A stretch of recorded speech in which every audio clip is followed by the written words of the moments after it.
Hi friends, जय जगन्नाथ। आ गोटे नुआ वीडियो सहित आपण मानक अनेक अनेक स्वागत।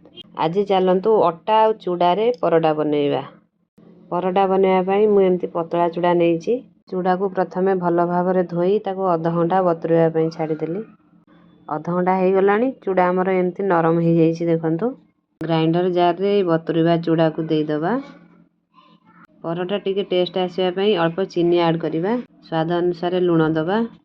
दुईटा कंचा लंका किछि अदा देई भल भाव ग्राइंडिंग करि नबा।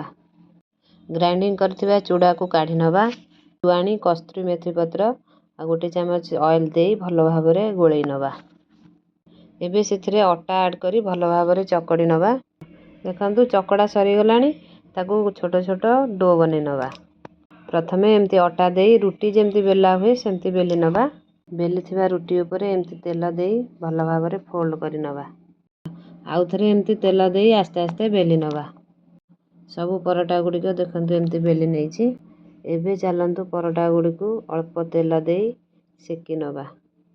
आमर प्रस्तुत हो गला अति सहजरे चूड़ा रे तैयारी परोटा।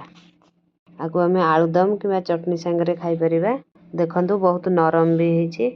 आजिर ए रेसिपी आपण मानकु जदि भल लागिथिबो कमेंट करिवे, लाइक करिवे आ मो चैनल को सब्सक्राइब कर देबे। रहिले पुणी देखा हबो आउ एक नुआ वीडियो सहित। नमस्कार, जय जगन्नाथ।